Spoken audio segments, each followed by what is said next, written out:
Assalamualaikum warahmatullahi wabarakatuh. Perkenalkan, nama saya Laude Rahman dengan NIM B1A1211143. Di sini ada 6 soal yang akan saya bacakan dan jelaskan.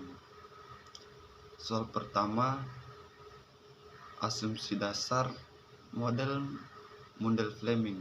Soal yang kedua, makna simbol E, LM, IS yang ada pada slide. Dan yang ketiga, menjelaskan bahwa kurva IS Mundell-Fleming adalah selalu negatif, sementara kurva LM vertikal. Dan yang keempat, penurunan kurva IS yang memiliki slope negatif pada model Mundell-Fleming dengan memanfaatkan kurva ekspor neto pada gambar A dan kurva Keynesian cross pada gambar C. Dan yang kelima, jelaskan penurunan kurva LM model Mundell-Fleming yang vertikal dengan memanfaatkan kurva LM pada sisi atas. Dan yang keenam, jelaskan mengapa pada perekonomian terbuka lazim kurs mengembang kebijakan moneter lebih efektif. Ceritakan jalurnya dengan memanfaatkan informasi arah panah di samping.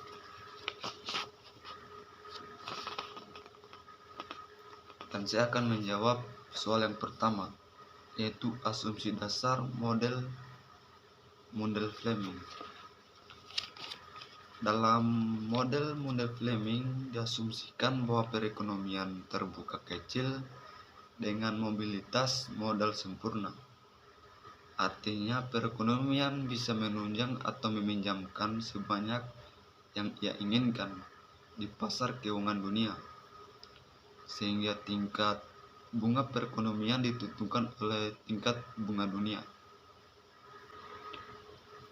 Dan langsung saja kita melangkah ke soal nomor 2, makna simbol E, LM, IS yang ada pada slide. Seperti yang kita pelajari bahwa kurva IS menggambarkan equilibrium di pasar barang, sementara kurva LM menggambarkan equilibrium di pasar uang atau money market. IS menggambarkan investment, itu untuk I-nya, dan sementara untuk S-nya adalah equal saving.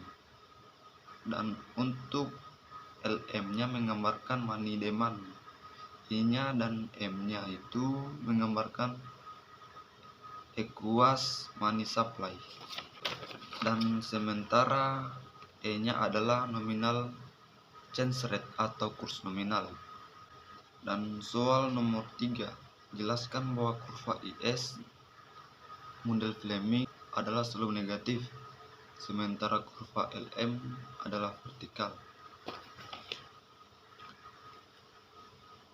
IS Mundell-Fleming misalnya suatu negara kecil tetapi perekonomiannya terbuka.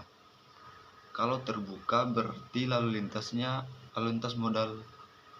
modalnya itu terbuka. Misalnya investasinya menguntungkan di dalam, maka dari luar akan masuk ke dalam.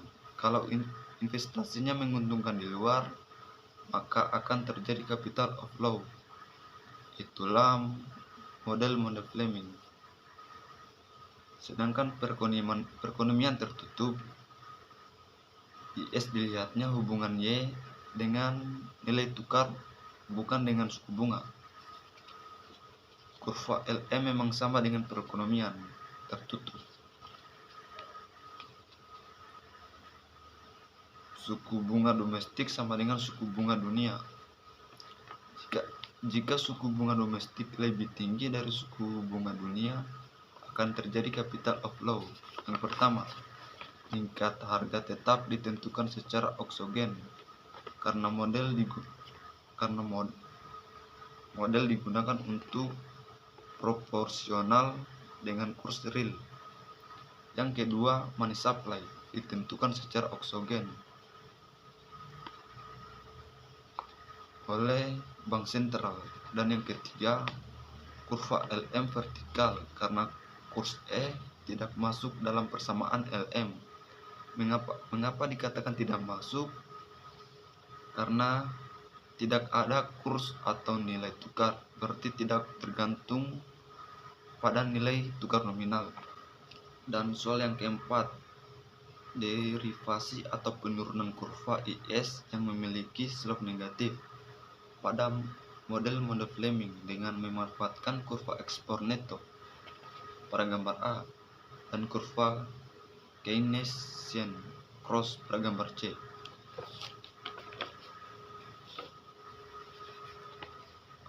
Pada gambar A, ketika ada kenaikan kurs E, maka ekspor akan turun karena hubungannya negatif. Sedangkan pada gambar C, D Keynes Y itu sama dengan E atau output. Planet expenditure adalah Eichmann demand. Kalau terjadi kenaikan kurs, maka akan menurunkan ekspor. Kalau menurunkan net ekspor, maka planet expenditure akan turun ke bawah. Kenaikan E dan penurunannya itu dijelaskan dalam kurva IS. Kalau I naik, maka outputnya akan turun. Dan soal yang kelima, jelaskan derivasi atau penurunan kurva LM model Fleming yang vertikal dengan memanfaatkan kurva LM pada sisi atas. R domestik itu sama dengan R dunia. Kombinasi R bintang hanya sampai kombinasi Y, karena ada satu kombinasi Y dan E adalah kurs nominal, dan E itu tidak tergantung atau bebas, sehingga gambarnya vertikal untuk kurva LM. Dalam model Fleming, kurva LM dan suku bunga dunia sama-sama menentukan income. Dan soal yang keenam, jelaskan mengapa pada perekonomian terbuka lazim kurs mengembang, kebijakan moneter lebih efektif. Ceritakan jalurnya dengan memanfaatkan informasi arah panah ungu di samping. Ada dua kebijakan fiskal dan moneter, tergantung dalam rezimnya. Kalau mengembang, nilai tukarnya bebas, bisa naik bisa turun, tergantung supply dan demand-nya, dan tergantung dari valuta asing tersebut. Mata uang domestik dan luar negeri, model Fleming di bawah rezimnya nilai tukar mengembang. Perhatikan pada gambar di atas bro. Slow IS itu sama dengan negatif dan LM itu adalah vertikal.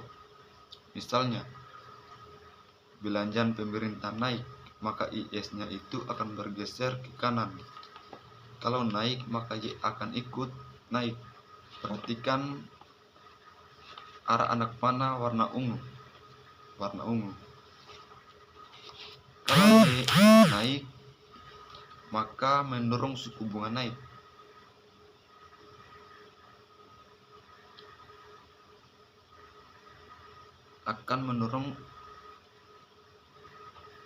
Kalau suku bunga naik, akan mendorong orang luar untuk investasi ke kita.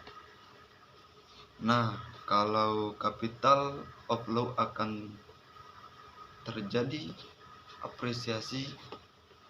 Kalau dolar masuk akan meningkat, maka harga dolar akan turun dan akan terjadi apresiasi rupiah.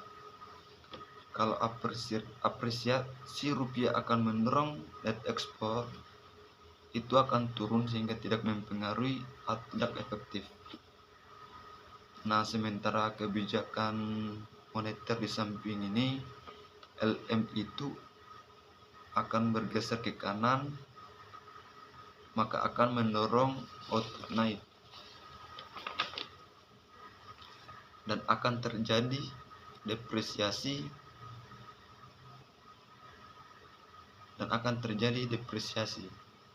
Perhatikan tanda panah di moneter. Kalau M naik misalnya, supply uang naik, maka akan mendorong suku bunga itu turun. Kalau hubungan domestik itu turun, maka akan terjadi capital outflow. Daripada investasi dalam negeri, mending kita investasi di luar.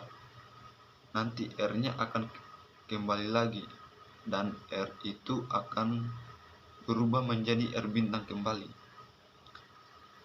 Karena terjadi capital outflow, banyak aset kita yang keluar, maka akan terjadi depresiasi, maka akan mendorong ekspor, dan Y juga akan naik, sehingga kebijakan moneter itu akan efektif. Kalau kebijakan FNC moneter itu dikembangkan oleh model Fleming.